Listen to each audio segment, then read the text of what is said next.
welcome back, Matt. Hey, glad to be here. How have you been? Yeah, pretty good. Yeah, all well out on the East Coast? Yeah, life's been pretty nice. Had a decent summer. We just got a whole bunch of rain, like 4 inches. That was pretty intense.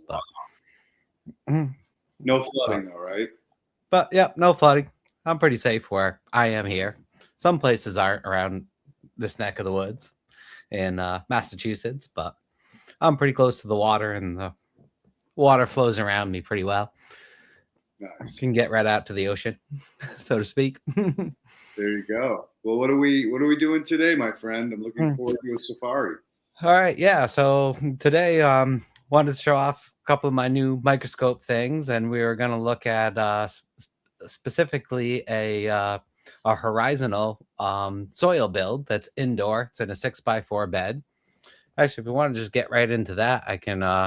If Ken wants to bring up a little video that I have here, and we can get into that. So yeah, this was at about a month ago. This was June 1st. And this is all inspired by, Leighton's horizontal soil build and everything like that. And here is it just a couple days ago, June 29th. And this is actually the 8th run in this bed. So I've had 7 successful runs, and with very little amendments. I mainly just put a little bit of Build the Soil Craft blend, slow release nutrients on the top. And I had to actually add a bunch of oyster shell, because we'll look at my soil test from this bed right before I started this run. And we can go over that a little bit, which I think will be interesting. And then we could look at some microscopy of this soil. Oh, so this is Ruby, my crested eye gecko. Here, we got a better shot of him coming up there. So I decided to throw him in the bed. And he does a good job of eating the isopods, and just a little addition to the ecosystem. Oh, that's and the cool. whole food web and whatnot. Now, do you let him escape and then catch him, or is he always in his cage? Yeah. There's Nymeria. No, he pretty much stays in that little area, but he has escaped quite a bit, and I find him some random spot around the room and put him back in his cage. Nice. But yep, I got some turmeric growing over here in a little pot. That's actually been quite productive. Yep. And this is the other part I wanted to show here. Eventually we'll pan back down to it, but I put these 2 tubes going right over the clay horizon. Okay. So I can water right into those tubes to do a little bit of bottom watering.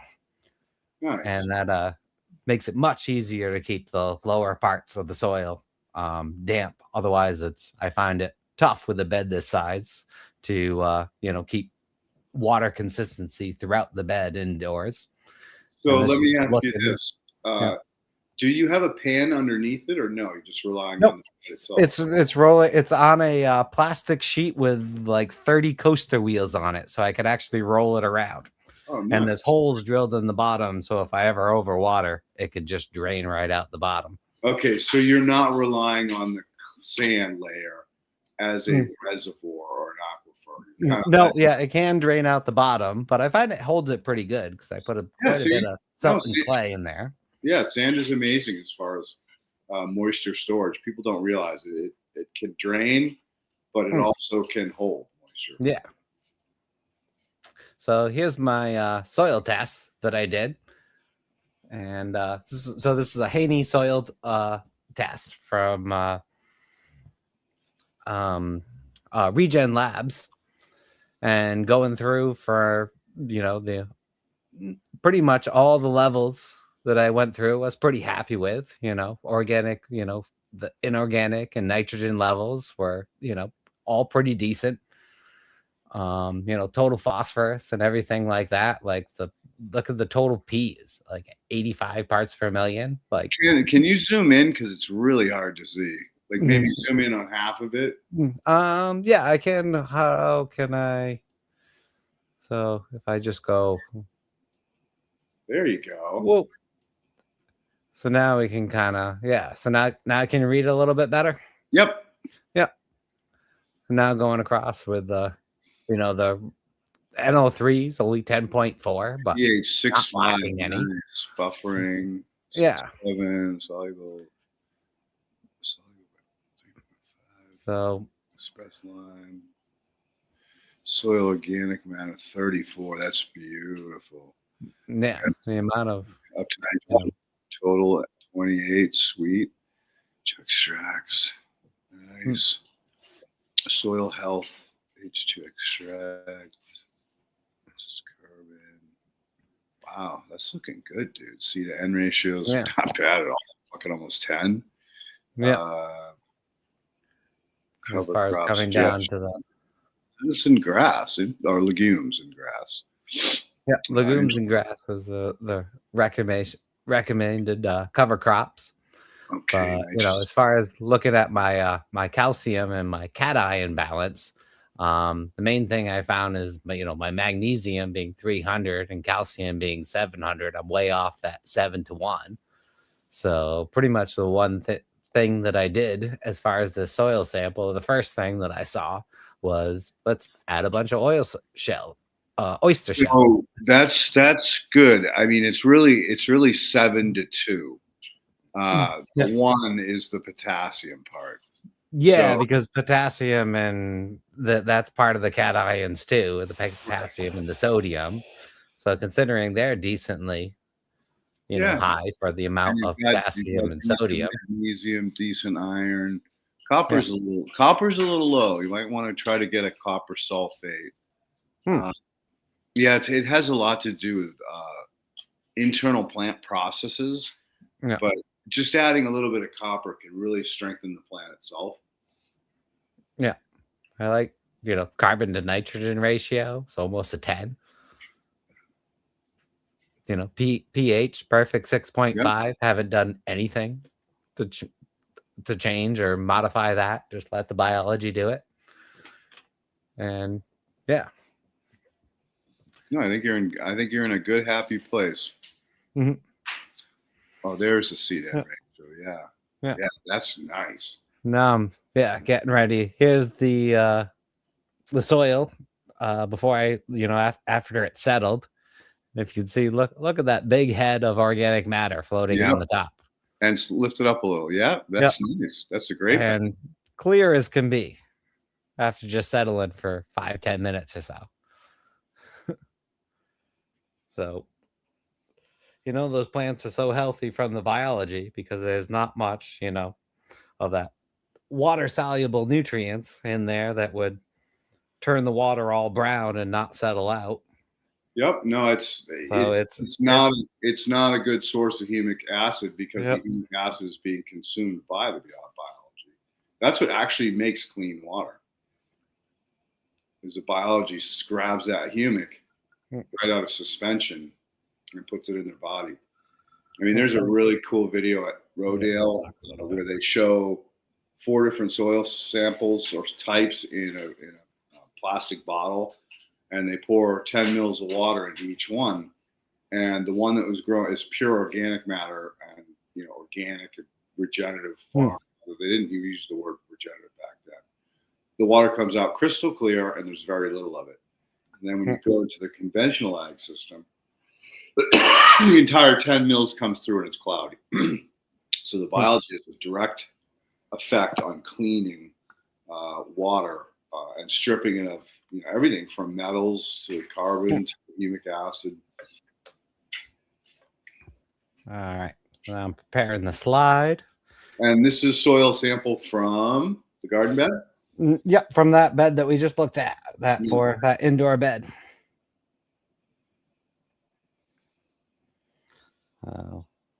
Throw this on here. All right. Click on the microscope. And let me go over to microscope view. And can get dialed in here. So yeah, turn down the light a little bit. There we go. Yeah, so it's surprisingly clear of a slide from what I saw. Just dropping everything down here because everything's all held up in all the organic matter. Yep. Very little. What magnification are we at? We are at 100x right now. Nice. Yeah. So where am I on the slide? I'm right there. All right. So yeah, it's a really nice slide. Oh, there's some sort of, it's either a cyst or amoeba right there. Yep, And we can do, geeked out a bit on the microscope, and now we could do zooms. Nice. So if it's double walled, it's an amoeba. So that looks like an amoeba. No. And you know what I saw the other day for the first time in my life was a thing that looked like a nematode, but it more resembled a worm or caterpillar. So it didn't have a tail and a head. They looked identical on each end, and it crawled through the solution in a straight line, unlike a nematode. And it wiggled a little bit, but not much. And I was like, I tried to get a picture of it, and I couldn't. My damn camera phone. The phone on this new camera has 3 lenses, so it doesn't focus through the old holder that I used with my microscope. So I'm gonna have to figure out something else. So one cool thing that I invented, or well, not invented, but came up with, is now I have a 1 ruler. Nice. That I could just drag along the screen and measure stuff. So here, I'll actually show you that. So that was this. Yeah. So I bought this little slide, and you see that little tiny thing in between the circle. That's the measurement. So now now I took a picture of it, traced it in Inkscape, which is like same as Illustrator for Adobe, but Inkscape is a free open source software. And then I could zoom in and then measure the perfect distance to create 10 more lines between every other line and get down actually to 100th of a millimeter and 1 Wow, very cool. So now whenever I want, I could just bring this up on the screen and measure stuff. Very cool. So I was actually looking at this these strands of fungi coming in and out of the root, and we got to go over to epifluorescence for this. See what's actually going on there. Oh, got to turn the light way down. So that's a root here right there?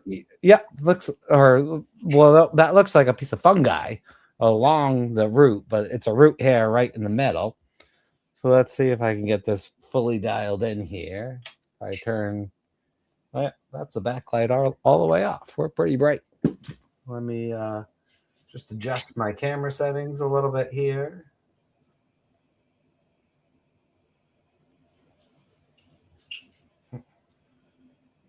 Oh yeah, I know what I gotta do. I just gotta close that down. Now,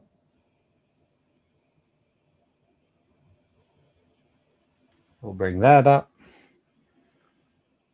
and get focused.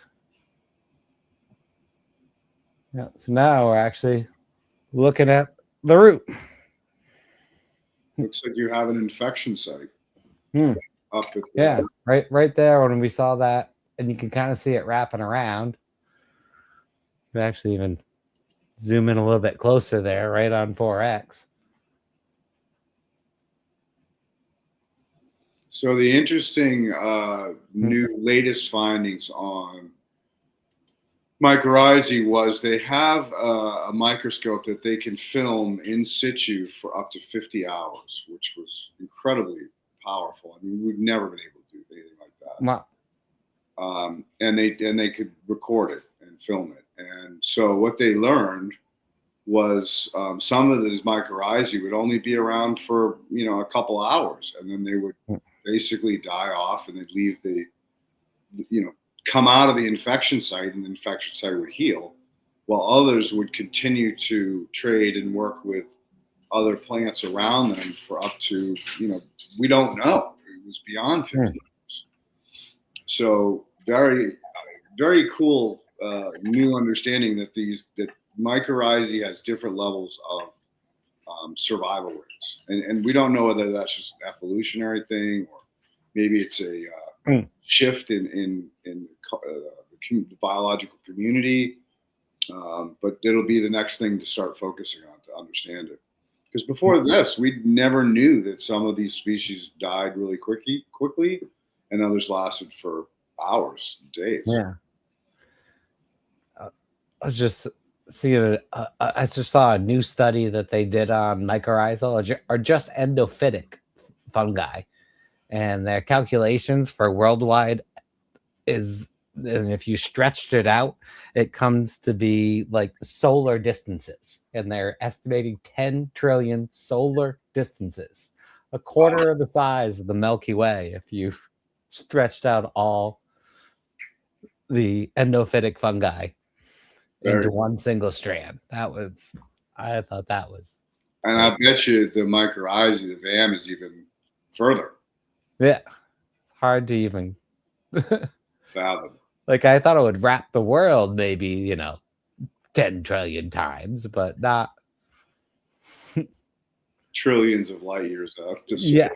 Not a quarter of the galaxy. Like, to wrap your head around the circumference of the Earth and then the distance from us to the sun. Yeah. What do we have there? A little paramecium? Yeah.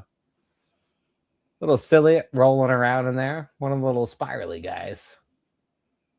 If you zoom in, I think it's a paramecium. Yeah. Very, very flat and twisted around. It probably has that little bend in them. Small one. Yeah. Still at 100x. Oh, flagellate moving around down there. Or maybe not. It's not bumbling as much. But no, it might have been a smooth mover. Yeah, I'm still at 100x, but yeah, we could get a little scale of him there. He's about 6 to 8 UM long. Was that an amoeba off to the right? Or is that right? No, it looks a little bit like crystal. Something else fast moving just went up this way. But I'm just going to continue this scan around for right now. No, other little guy tumbling around in there. Oh, fast mover up there. Yeah, that's definitely a ciliate. Yeah. So are you watering with pond water? I have a rainwater collection. Okay. So I mostly water with that. It just falls off, collects right into my gutter. And it goes into I got like a 200-gallon tank right off the side of my roof, and that's mostly what I water with. Here's the edge of the slide. That's why you're getting that diversity. Mm-hmm. It's probably filtering through leaves and stuff. Yeah, I haven't cleaned the gutters in a while, so Which, dude, like I did this experiment. Probably a lot of leaves up there. Yeah, oak leaves. There's a huge oak tree over that side of the house. So I did an experiment years ago where I collected leaves out of a gutter that were like less than a year old and some that were like 5 years old. Like, it almost turned to complete muck. And the level of diversity in that stuff was incredible. Oh, there's a little amoeba, I think, up top. So to have it filtering through those leaves is a good thing. Leave the leaves as long as it doesn't flood over.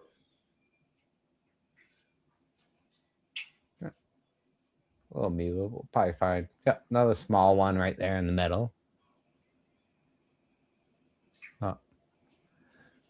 Scan around a little bit more. Go back out to stock 100x. See what else we can find. Kicking around in there. But saw something else fast moving on the side.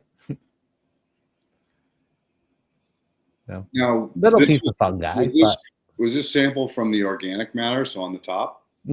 I did 3 inches down. Okay. And I tried to do an even combination of that 3 inches. So I took a little bit from the top, a little bit from the midsection, and a little bit from the bottom. Gotcha. Yeah. There's another fungal ivy there on the right. I think it's a root, and then we got fungi hanging off of it over here to the side. Oh, what's that? Another I think this is a very clear, maybe a young, because you got the little club up at the top. Yeah, but he's got a tapered end. So it almost looks like a nematode. It does look like it has kind of a double cell wall there. Huh. Yeah, you might have popped very long. Yeah, you see how his head's popped? Mm-hmm. Yeah. We killed him. But there is one just above it that looks like a baby nematode, but it's not moving. Yeah. That was something right above it. But we got some more organic matter.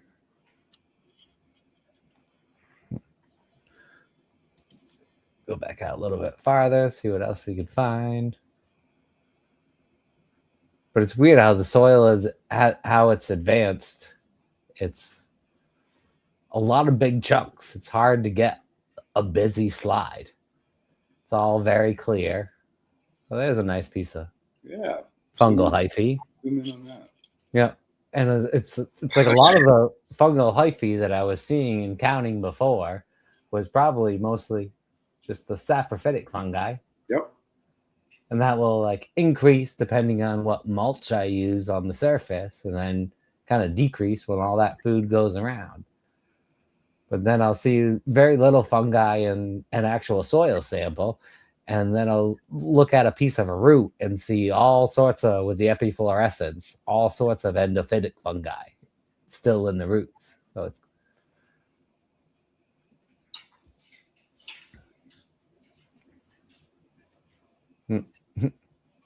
some little protozoa.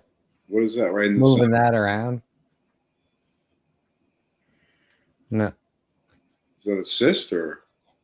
No, I think it's just somebody moving around and whatever that is. Oh, there. Now I can see. Yeah. Now you could. Yeah. Just another one of those little, whatever type of protozoa that is. I've been seeing a lot of interesting facultative anaerobes. I actually saw one that I'd never seen before. Very weird shape. It looked like almost like a recliner.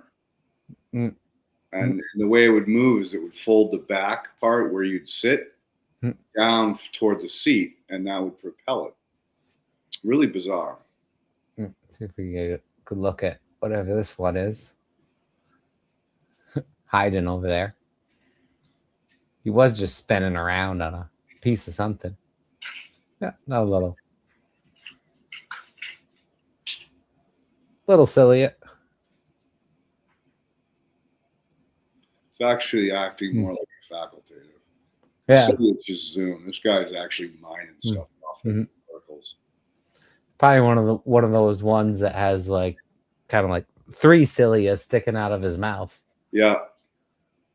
You know the stock ciliates, right? The street sweepers. Yeah. And the rotifers, they're really cool to watch. I mean, they just tear shit up.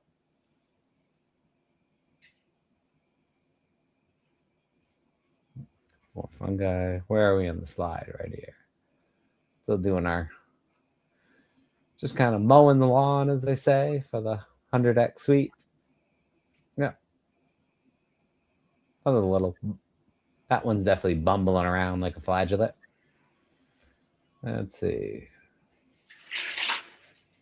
Anything else cool? Go over a little bit, back up. So you're looking at the screen. Another one. How big is your screen? So I have a 40-inch right here, and then I have a 30-inch right here, or a 42-inch and a 30-inch.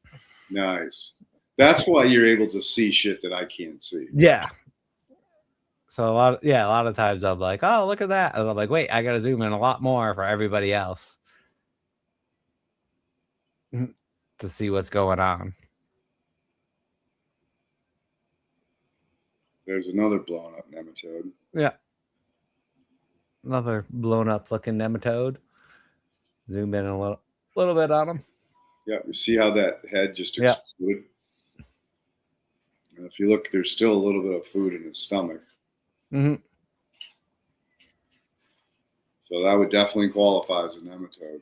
Hmm. You know what I've learned to do, or I've been doing for years, is I always take 2 slides, 2 drops, and 2 cover slips of the same. Oh, there we go. That might be a live one. Another one. No, he's dead. And I do nematode scans on both, because you don't know how many times I've had no nematodes on one slide and a ton on the other. Yeah, exactly. I've had this conversation with Andy a number of times. It's like, hey, I know this is outside of protocol, but you know, I'm fortunately qualitative, not quantitative, so I don't have to follow strict rules. But I don't understand why that happens. She goes, well, it's mixing. I go, well, obviously it's mixing. And, you know, we were taught to do, you know, Elaine's, you know, 30 shakes.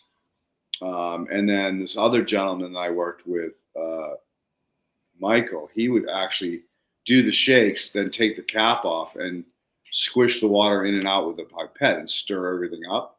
Yeah, that's what I kind of did with this one a little bit. Yeah. So you get a broader overview of what's going on. You're not like, if you just extract the liquid off the top, you'll see one community. And if you go all the way down to the bottom and you extract the silt and clay and sand, or from the silt, sand, and clay, it's a different community. Yeah. And I feel like the nematodes like to swim down too. So if you draw, like if you let it sit for like even 5 seconds and draw from the bottom, I tend to find more nematodes. Agreed. And from the top, drawing from the top.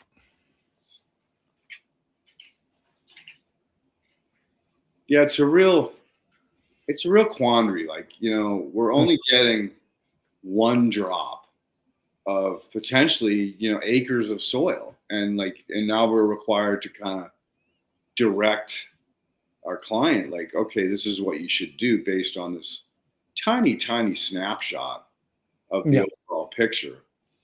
And, you know, and I think Andy has it right. Even qualitative, it's still quantitative. It's still quantitative. It's still a guess, unless you do thousands of views. And that's kind of where I'm hoping AI steps in and gives us that tools for us that we can just, like you're doing now, run it through a computer and have, you know, the agents pick out what we're missing or, you know, potentially missing when we're doing it. We're going to switch over to 400X so we can take a look at some bacteria and whatnot in there. Is that a little diatom? Yeah, I think so. It looks like it's got a nuclei. See if we focus a bit. Can you see green in it? Yeah, there's definitely a bit of green. All right, so that's a solar panel. That's definitely a diatom. Yeah. Or I should say chlorophyll. And we can see our little measuring to see how big it is. Now, does that measurement stick go down with the different scales? Yeah. So when I'm at, you know, I just maximize it because I'm 1-to-1. Like I have a 4K camera. I stream at half that at, 1080p. Yep. So then once I did all the math, and now I can just, 1x or 2x or 4x the ruler that I made. And then I tested it out with the one that I bought to make sure it was on scale. And it, 100% matched up every time. Very, very cool. I kind of figured we'd see more bacteria in this. I mean, those plants are going ballistic. Yeah. But it's almost like. So those are only 1 month old, right? Yeah, well, I put them in that bed a little over a month ago, but they were starting for probably a month before in the the starter tent before I transplanted them into the big bed. Are you in flower mode right now? Yeah, So now I'm in flower mode because they're gonna overgrow the room. I'm gonna have to do either some super cropping or quite a bit of trellising. Yeah. Is it typically a very stretchy cultivar? No, right now, I'm doing a new cultivar. I do have one of them's Grim Glue, which tends to be pretty stretchy. That's probably the biggest one. But for the first time, I'm doing Joker's Marmalade. I'm kind of interested to see how that turns out. But also very fast growing, but not stretchy. Seems to be a pretty sturdy plant. That was the one in the back, right? Yeah, there was one on the right sides, and like the first one when we got in that I grabbed a hold of was the Grim Glue from Brothers Grimm. And then where did I get who was the Joker's Marmalade from? But yeah, now we're seeing a whole bunch of more flagellates down here at 100x.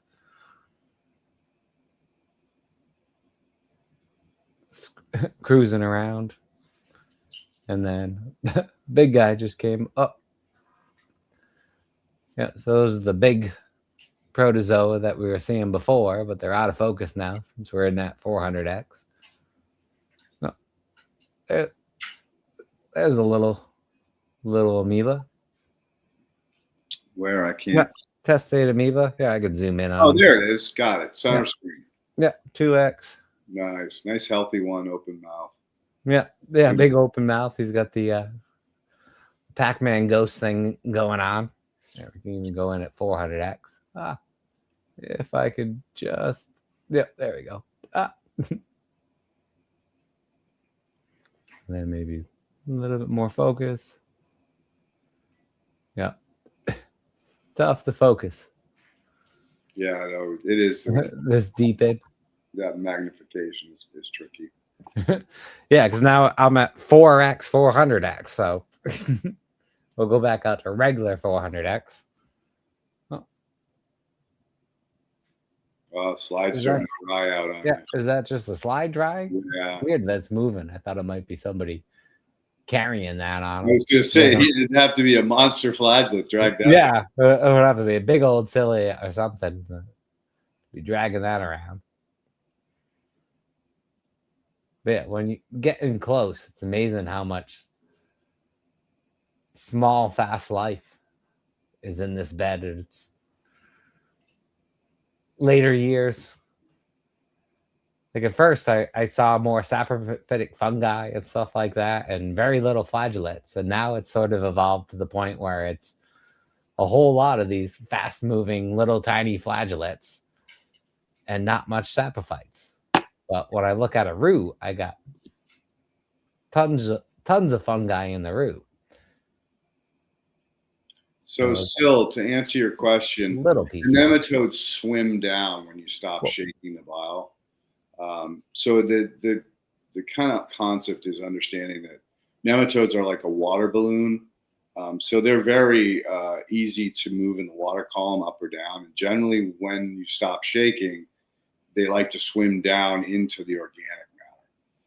So that's why that whole Elaine's shake method was designed. And then some people do the double squirt, which is when you put the pipette in there and squish it twice or three times to stir the whole column up. And that's to help pull out the nematodes that are digging down into organic matter.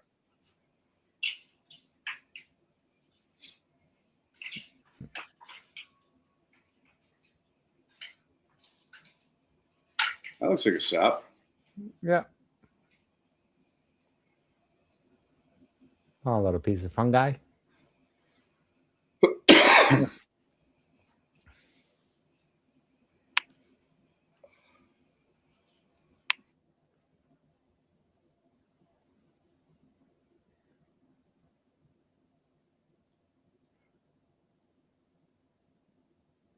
Yeah, I'm surprised I haven't found a couple more diatoms.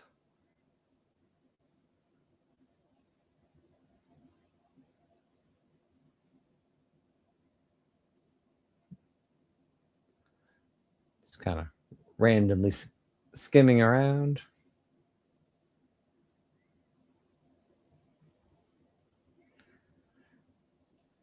Yeah, but it's like with the soil and being, how clumpy is thick it is. It's really hard to make an interesting slide. Yeah, it's all good. But we got a couple more roots here.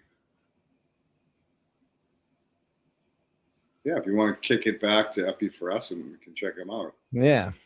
So I had an interesting project out here in Malibu. It's right on the ocean. And underneath the coral trees, I saw tons of diatoms because they come in on the wind and the ocean spray. And the interesting thing was they were a lot different shapes than we see typically like in fish brew or on the East Coast. I just found that very interesting. It's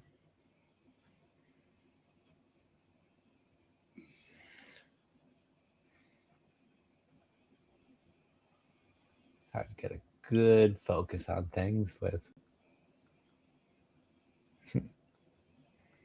Do you use any mycorrhizae inoculant products? Yeah, I'm currently using the Mycogenesis from AEA. Okay. Advancing Eco Agriculture. And I also use some. There's a nice infection site.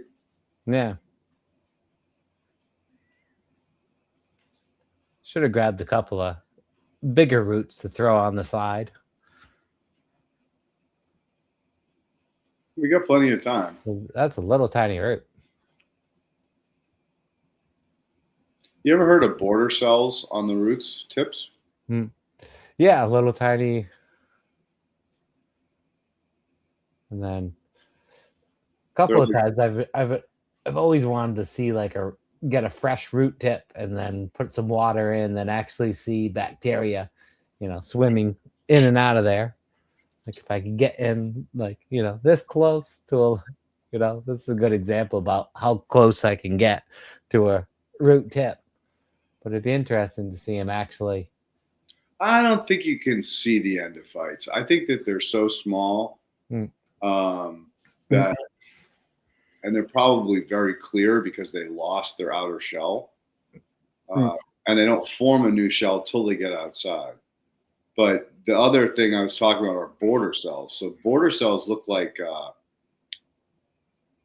little panels on the space shuttle. The ones that broke off and caused problems.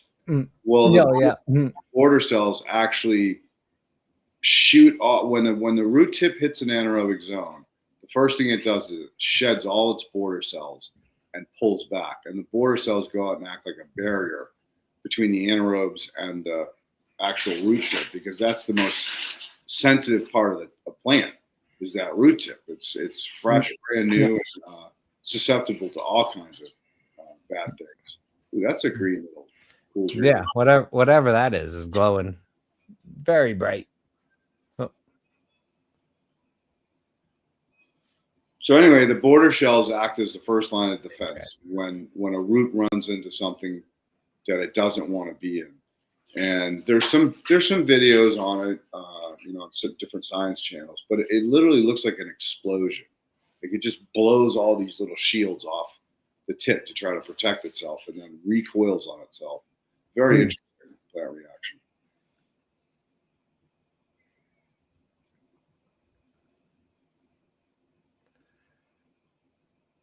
Ooh, another one. That might actually be a diatom. Of course, it's fuzzed out just a little bit by what's next to it.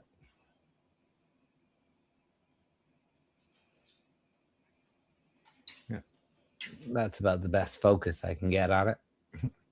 Have you ever seen the bioluminescent biology in your ocean at night?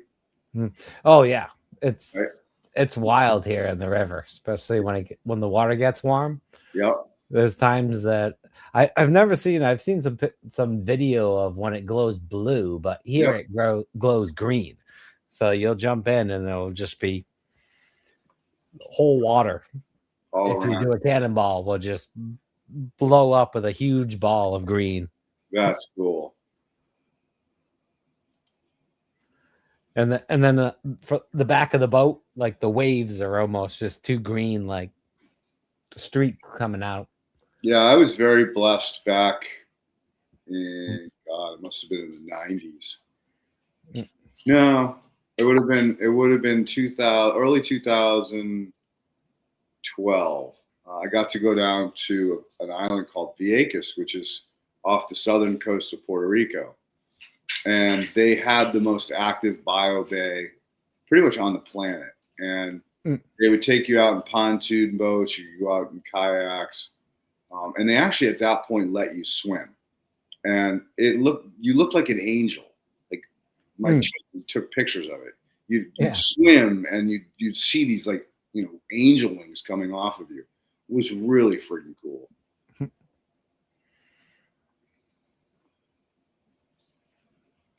Then, as always, humans screwed it up and they banned people from swimming anymore. And they have people out there watching the boats that do take people out to make sure that nobody jumps off. And they fine the heck out of the boat.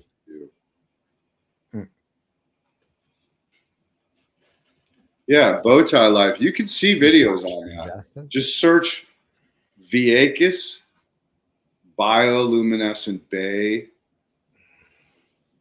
Taurus, and you'll probably see a ton of videos on YouTube.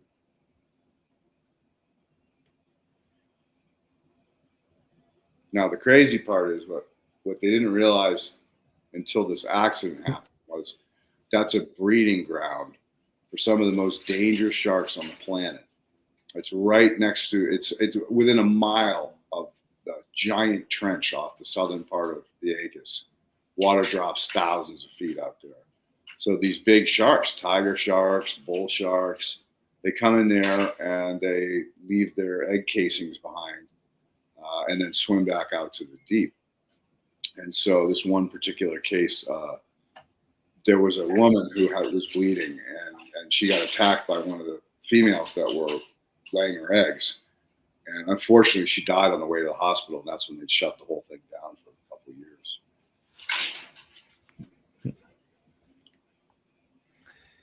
Yeah, but it is wild. Around here, there'll be, the phosphorescent algae will be peaked for like 1 or 2 days. And then after that, they'll still be there, but it won't be like the whole water is glowing. Like you move around, you'll see a couple, but then for like, it's really only like 3-4 days a year where they're just everywhere. I think they call them dinoflagellates. And that's actually their defense mechanism. Here we go to zipper. Yeah. But yeah, one thing that I'm noticing about this bed is that there's no shortage of fast moving little tiny guys. What is your moisture level at? Everything's wiggling around. I have an eco width, and usually I water up to about like 60, 70 and let it get down to about 30. Gotcha. And then water again. And I think right now when I took it, I think it was reading 40. There's a nice flagellate. Yeah. Meandering his way through the slide. A little. Yeah, this guy's tiny. Like, on the scale. It's like what? Yep. 3 UM or so? Yeah, maybe it's I'm at 2x 400 right now. Might only be 2, right? So it's kind of like looking at something at 800x. Is how far I'm zoomed in right now. That's why it's tough to get anything really, really well in focus. Because we're pretty. Have you ever seen a motile bacteria plume? So it's like 1,000 tiny little bacterias all in one area. It appears, my intuition was that it appears like they're attacking something, but they're all wobbling very fast, and this whole clump is right on top of something. Mm-hmm. Yeah, usually I'll find them like in find a whole bunch moving around like that. Like sometimes just in kind of like a cove or of an aggregate. That one's pretty round, but if you find like a little pocket in an aggregate, there'll be a whole bunch. Yeah. Tiny piece of fungi. And a little round. That might be a naked. That might be a naked amoeba off to your left. Is it moving? Mm-hmm. Left. Over this way. Yeah. No, I think it's just a thin piece of. It's an aggregate. Yeah, thin piece of something. They're really cool to watch them use that 1 foot to push them through. Yeah. The solution. 1 foot at a time, I should say.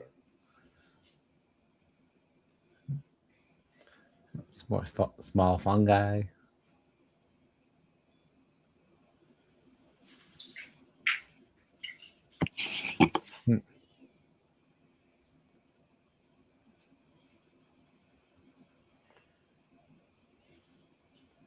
Yeah, it's wild when you're at 2x 400 how much you can start seeing wiggling around in there. And you go in closer, and yep, you start seeing all these little tiny blurry streaks flying around. So there's even more down there that we don't usually see. Couldn't focus on that one. Yeah, with that level of focus, you can actually start kind of counting colonies or communities. Yeah, we're way in there.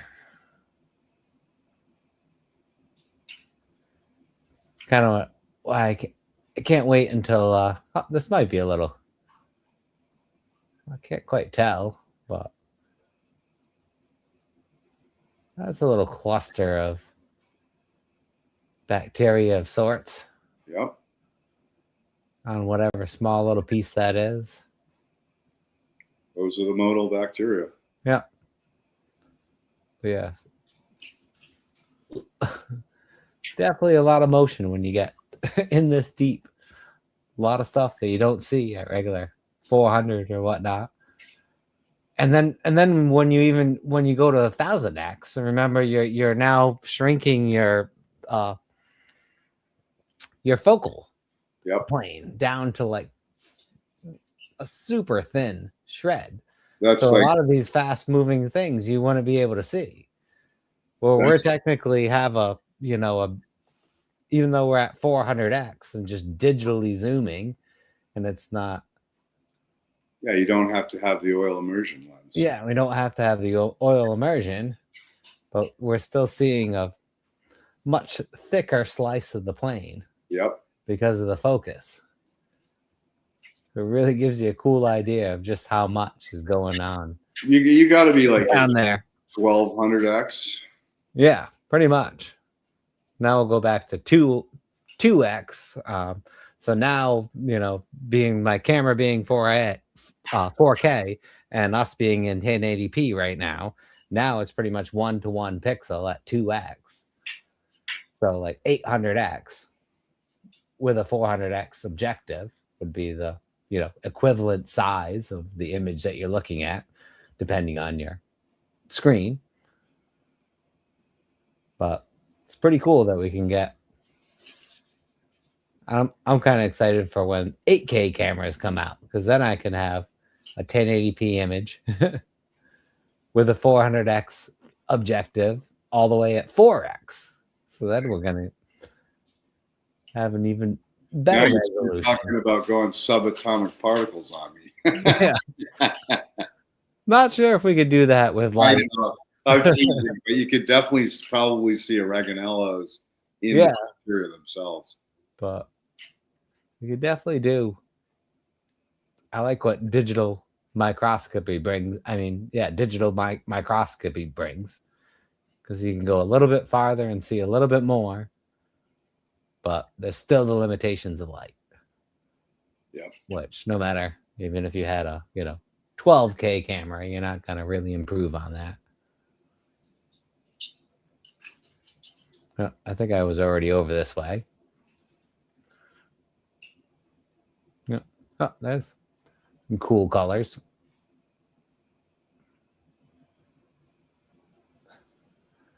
Probably is it glowing super bright? No. Would be glowing super super bright if that was microplastic, so it's not that.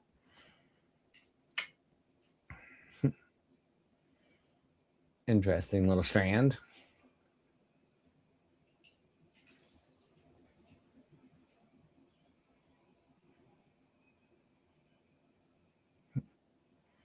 Yeah. You want to try another sample before we get to the hour and a half mark? Yeah, I could go snag. Wow, a lot of stuff. We want to try to do go grab our I can run downstairs and grab a root real quick. Yeah. Probably toss that on there. If you got a second. If you could, yeah, absolutely. We got time. Hold people over for just a moment. It'll only take me a second. Oh, there's a nice little club of a fungi. Oh, we'll leave it there. Yeah. With everybody. Oh. All right, I'll be right back. All right, sounds good. Ken, you want to hop on? I'm here. There he is. I'm just blown away that, you can, because of his camera, because of all the things that he's got set up, he can go so deep and look so deep. It's like, I'm amazed. Yeah, it's he's done a wonderful job, like bringing these different technologies together and getting them to provide that level of insight. It's very impressive. Yeah, and that ruler, right? How many people would do that, Leighton? Nobody I know. I mean, that's why they put them on the microscope slides or on the slide, not the cover slip. With Elaine's special chart there. And so, but this one moves around, which is like a whole nother level. Yeah. Well, I think that's something he could patent. And, I think you'd love to see that one too. Yeah, I'd have to get a microscope at his level, which is pretty darn expensive. Yeah. Yeah. And plus, I only do qualitative. I'm not doing quantitative.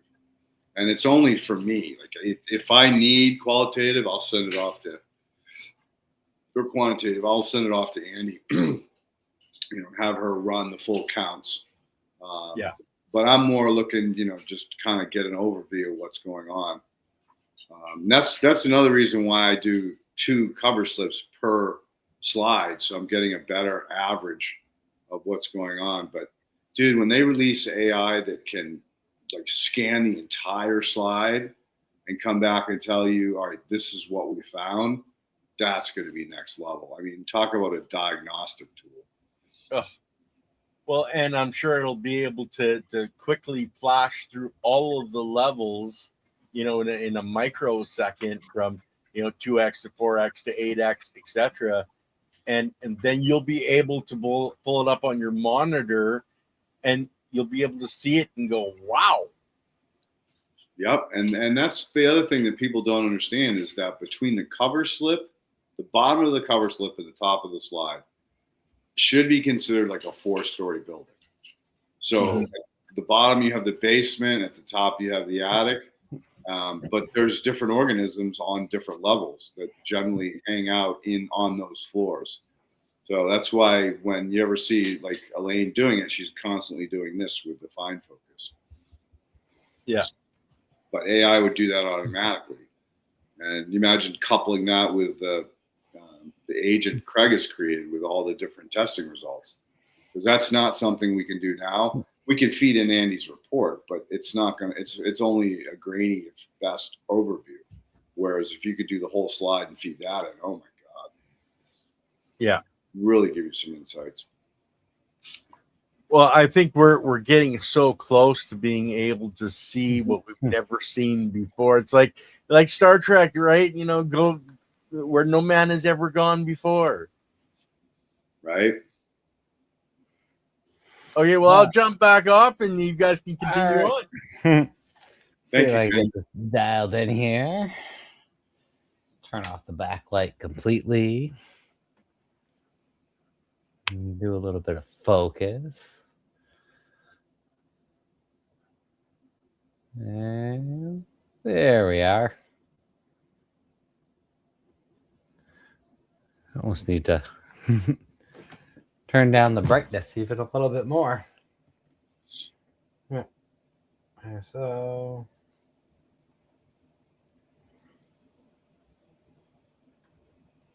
let's go down to, there we go. Yeah, so now we're looking at a cannabis root with epifluorescence. Look at all those infection sites. Now, those little tiny dots, those may be endophytic fungi that live inside the plant. Yeah, right now we're at 100x magnification. And I'm actually at 100x times 2. So there's 100. It looked like there was a actual fragment coming out of that clump of organic matter right there. Yeah, right in the middle. A couple of bright spots. Just scan around, see if we can find some really bright spots. Focus in.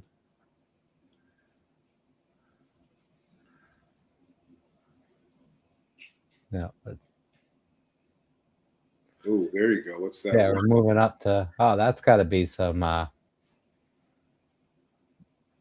There you go. Wow. Well, that might actually be a piece of microplastic right there. Unfortunately, the way that it looks. Thought it might be some Thought it might be algae, but now it's looking like a piece of. So the epifluorescence highlights microplastics. Have you seen that before? Makes it either glow bright red or bright green most of the time, or bright orange. Did not know. So I think that is actually glowing because it's microplastic, because it doesn't look like algae would glow bright red like that. And it's interesting when you hit them with the epifluorescent light, it almost looks like their redness will kind of like burst and they'll like stop, or I don't know, like whatever sort of thing they got going on as far as their photosynthesis does in algae and whatnot. It'll go from red to So now here we got a branch of the root. So usually when we see these branches, and this is the newer part. Oh yeah, and you can definitely see right here that little orange dot. Yeah, or just fungi growing in and all around the root. See a little piece of fungi? Yep. And that's definitely in there. If we go to 4x, see if I get focused on it in 4x. Yep. Very cool. Now you can actually see all of the vascular veins inside of that plant. Yep. That is badass, dude. And then, and those little, that's got to be fungi. It's a little too small to be root hairs sticking off right there. As we work our way up the tip, we'll probably get brighter and brighter as we get to this little end tip. It's weird. Occasionally I'll see things and see how it's contracting with the light. Yep. The root's actually, it's reacting. Just alive. It's reacting, and actually the root is actually moving. A little bit that's focus, but when we saw it before, it was not focus. It's usually when you first hit it. Yeah, like right there. I'm not touching the focus. It's sucking in from the bottom. It's pretty wild. It doesn't like you. It's mad. Yeah. It's like, hey, I used to be in the soil. Yeah, I was in the soil like a minute ago, and now I'm getting this bright light. We used to laugh about the fact that how often have you seen like a flagellate? When you catch him, he scoots under a piece of organic matter and doesn't come back out. we laughed about the fact that like when that little flagellate looks up, all he sees is a giant eyeball looking down on him, and he's like, "Whoa, what is that? I'm out of here." I guess that's the end of the route. Oh, we got another little. But here's a root hair.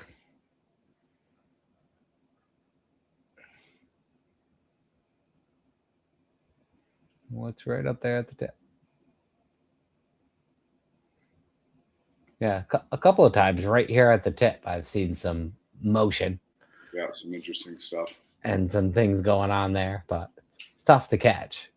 Usually you got to put water on there because this is just a dry root sitting on the, or well, not dry because it's just pulled out of the soil, but it's not in solution. Yeah, it's not in solution, so you're not going to see bacteria. Is that another piece of that microplastic, or is that something else? I don't know. It's kind of, yeah, very wrapped around the root. And usually when I find micros, it's not long strands. It's usually just little threads. It's actually got a branch on it too. Yeah, that's a little branch sticking off of that. Doesn't look like a tear or a piece of. So I think that's something with like chlorophyll in it. Maybe a little algae strand or something. Yeah, and something glowing bright red right at the. Yeah, it's got to be alive. Right at the tip there.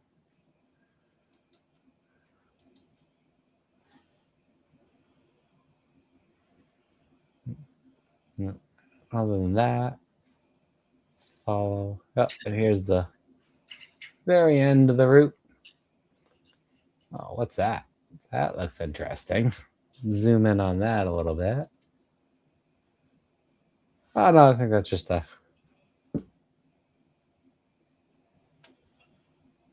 fragmented piece of mineral up there. I thought that was a big clump of, endophytic fungi for a sec, but no, right there it just looks like looks like one of those weird pieces of mineral, clear mineral, stuck to the end of the root. Just a little tiny piece of clay.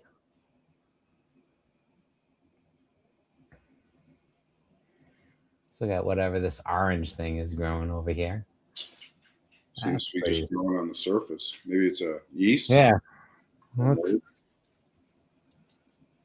Could just be a bit of mineral stuck to there. Does mineral often light up? Maybe a calcium. Certain things do. Calcium tends to be orange, but not everything that you see is orange is calcium, from what I know. So you're really getting into like a whole nother level of microscopy at this point, when you can actually detect, mineral and endophytes, mycorrhizae. I mean, did you study, read up, or take a course on it to get it? Yeah, well, I took Matt Powers' regenerative soil course, and there's also his microscopy course. Did he go this deep on the microscopy? Yep. Nice. Yeah, he's got the same microscope. I bought the scope because of it. I have a little bit different of a camera. Most of the camera that you can get through the soil food web through Matt Powers' course through LW, is just the BioVid. So, which the BioVid definitely has its advantages, but since I'm using a DSLR, I can do a little bit more, but at the same time, I'm at a slight disadvantage. There's always trade-offs. Just because, like a microscope camera is designed for a microscope. This is designed to be a high-quality photography camera. It was not built to be a microscope camera. But it does work pretty good. Clearly. It's a Sony A7C. Gets me at some things I could do better, and other things BioVid definitely seems like it can do better. But yeah. There's a little fungal strand. Yep. And then as we dive down, it looks like it goes in. Yep, the vascular system. Yeah. But yeah, as far as roots go with that efflorescens, this is the bright one. And I kind of can tell that's one thing that I like about the DSLR is because instead of I'm sure you can figure out what the ISO that the BioVid is using at any given time.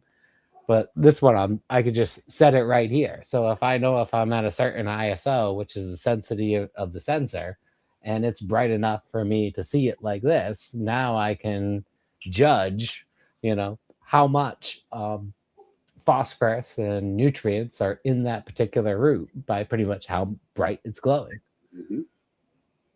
So if I have to go all the way up to 1200 or 1600 ISO to be able to see the root with the epifluorescent light, it's not got much going on. But if I get down to like 400 ISO where we are now and it's this bright, it's like, holy cow, a lot going on. There's a lot of stuff in there. There's a lot of stuff to phosphorus. Yeah, and I think it's going to be cool if we could get light to do more than in other wavelengths and other stuff and narrow it down. Because that's the hard thing. It's like it's easiest with phosphorus because it normally phosphorizes. So if you hit it with this particular light and it glows bright green, you can be pretty darn sure it's phosphorus. But then other things that glow orange and are different lights, there's a lot of crossover. So it could be this, could be cobalt, could be magnesium, could be, so it's interesting. I would like to know more about these, the spectroscopy meters that are coming out that are supposed to be able to test nutrient content and whatnot, and what wavelength they're using to narrow down what particular mineral. Really? When are those coming out? There's one, forget the one that Matt Powers was just talking about, but he was demoing one and they're working on it. I think they're still a little bit away, but essentially they want to even be an attachment for the phone or a pocket handheld device where you could just shine it on a piece of fruit in the supermarket and it will tell you its nutrient contents. Oh, there was a guy that did all that work years ago. Yeah, and they're still working on it, still getting it better and trying to make it into a handheld, portable product and not a, because nobody's gonna buy a, $10,000 device to go detect their nutrients. But if we can get it to the point where maybe it could either be an add-on for the phone, or I think this one was, I think they were gonna start selling it at like $250, $500 or something. But yeah, Ken might remember the name of the gentleman that invented it because he did come on this podcast years ago. It's slipping my memory. Yeah. But yeah, that would be awesome. Yeah, I don't remember his name either. Oops. But where else are we on this route? Oh yeah, let me go all the way over this way.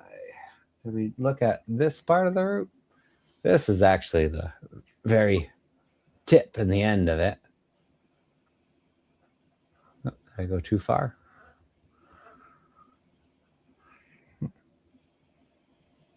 Gotta go back a little bit. This is popping off the. There you go. There we go. Yeah, that's gotta be really sensitive at that level. Yeah. Oh wow. There is all sorts of squiggly stuff. Squiggly fungi right here in that top part.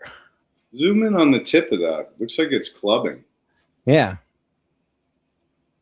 Which means it's about to spoil you. That is definitely a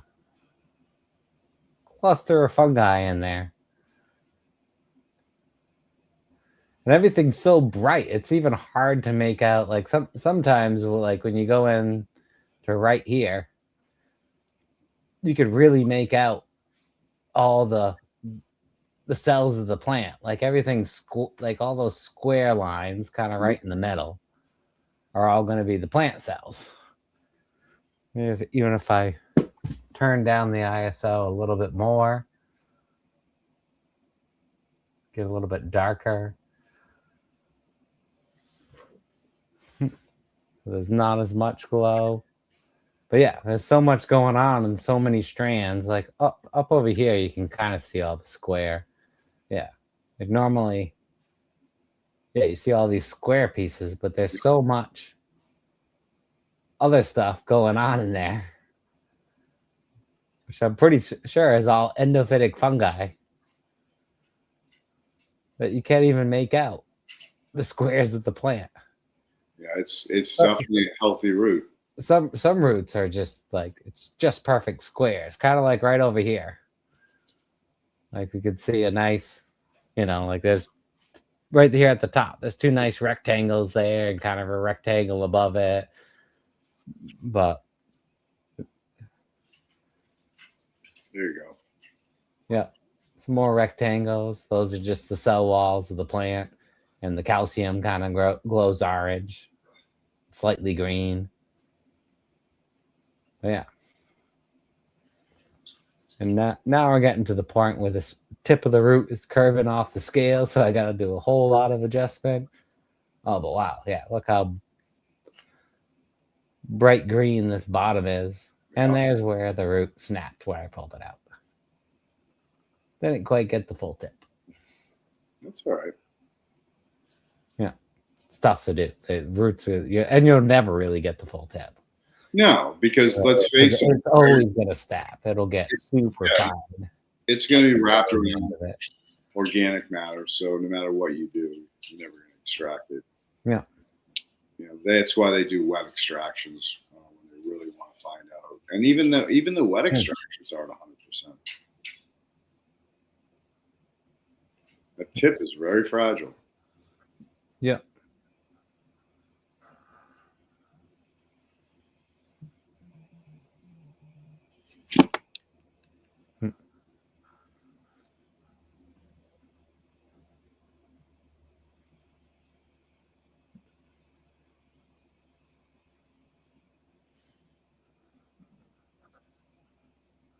Yeah, but just because all of these are around the plant and whatnot, I think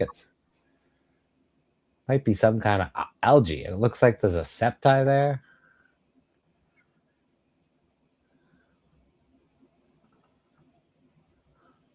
Huh. Yeah, I'm not certain that could definitely be algae. And not microplastic. Just because it's so long. Has some features and doesn't look like tattered. Usually it just look like, when it's definitely plastic, it looked just like a tattered thread.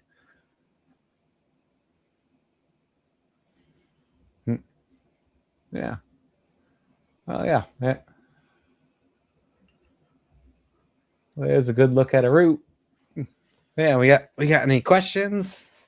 Yeah, we got a couple where else to go from here. But. Yeah. And we can cut out a little early today, which would actually be beneficial. I've had 3 phone calls and 2 texts come in since I got on. Yeah. So yeah, why don't we break from this and dive into questions with Ken? Okay, I was trying to find the name of that gentleman. Bob. Yeah, I've brought him on.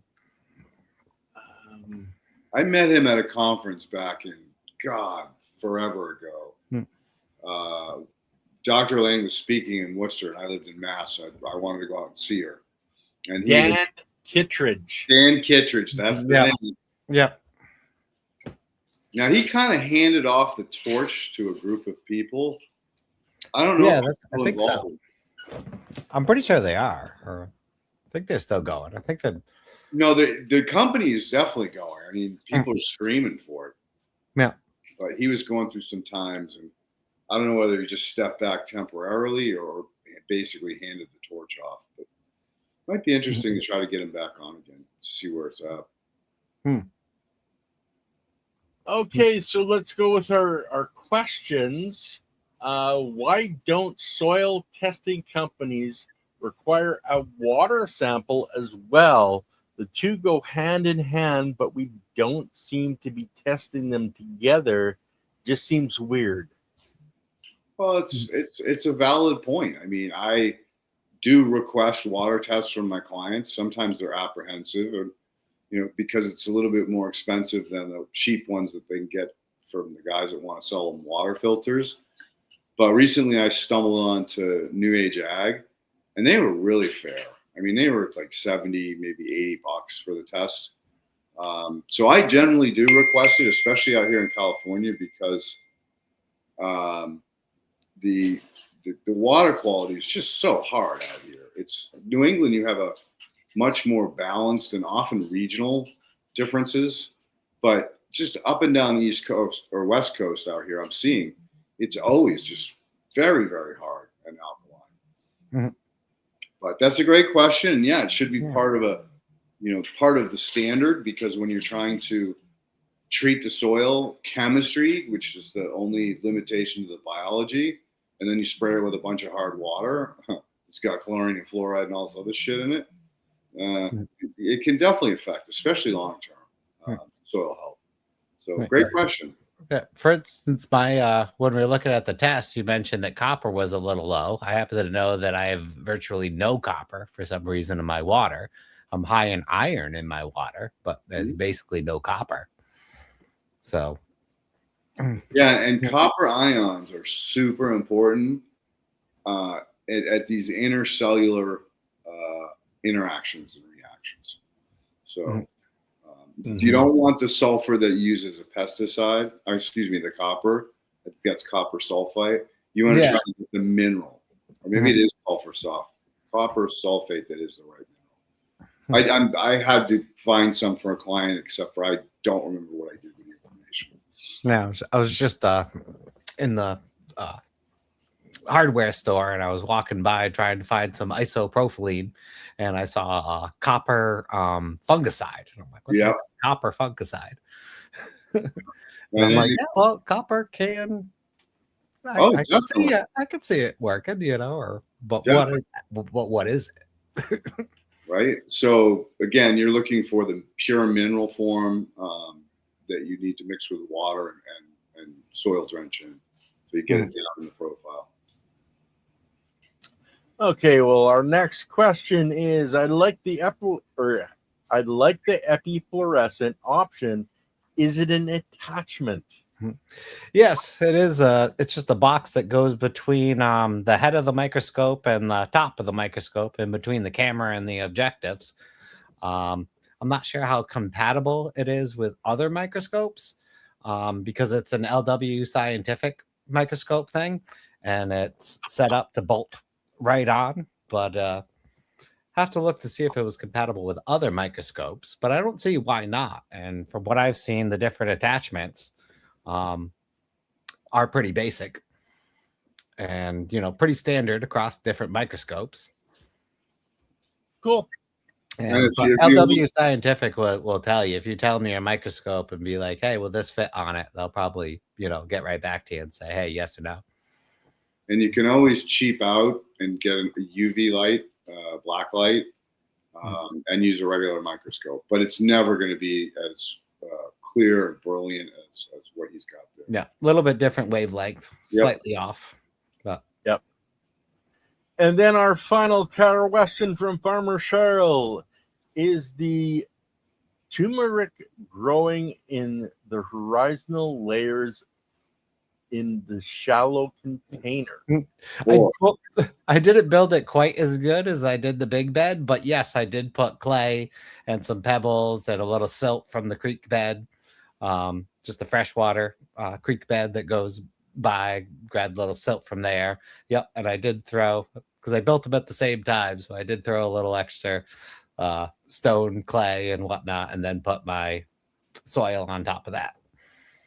Nice. Yeah, I've gone down to the smallest, I think a 6-inch or an 8-inch pot, and it still works great. Again, I prefer having the tray around it, so when I water, I can see if I've overwatered. There's a way for it to come out. So that the tray liner, the top of the tray liner should be quarter to half inch below the top of your E horizon, just so you don't create a mud layer or a swamp between those two layers. Got to get the water to be able to get away from it. But yeah, you can do it. I mean, I wouldn't see why it wouldn't work in a 4-inch pot, right? It's just geology. It's just a system. Yeah. And also, LW gives a 37% discount to Matt students. Oh, that's good to know. To Matt Power students, yeah. Yeah. Well, don't you have students, Matt? Come on. Oh, I wish. I try to teach people. No one wants to listen to me, though. I know the feeling, my friend. I've been a freaking guy crying in the desert for fucking 20 years. I'll put up your website. And also, guys, Matt has a YouTube channel. So if this is something that you guys like to see, follow Matt on YouTube at Shooting the Soil, and you're going to see this kind of content all the time. Nice. Well, listen, I really want to thank you for being a loyal fan of this channel and coming on repeatedly and giving us a safari, of the microscopy world. It's really fun. I think you've done a good job with, the tools that you've put together, that measure, as well as, getting the fluorescent attachment. It's just, it's fun. It's an adventure. So really appreciated that you take the time to come on here and give us attention. Yes. Yeah, definitely. I like it. I have fun. All right. As long as you have fun, that helps. And Ken, as always, thank you, buddy, for all the hard work you do to put this together every week and make sure that we happen. And remind me when I get busy friggin' being a mad scientist in the garage. Oh, Leighton, you're late. Oh, shit. So that was my fault. It's always fun, guys, when Leighton doesn't show up on time. You're going, what's he doing? I'm doing this really deep dive on dissolved organic matter, dissolved organic carbon, the combination of both, including nanoclay, is starting to wield into the fold. So I'm doing a lot of extractions to see what the best way to get it out. And then that way I can figure out maybe how to scale it up.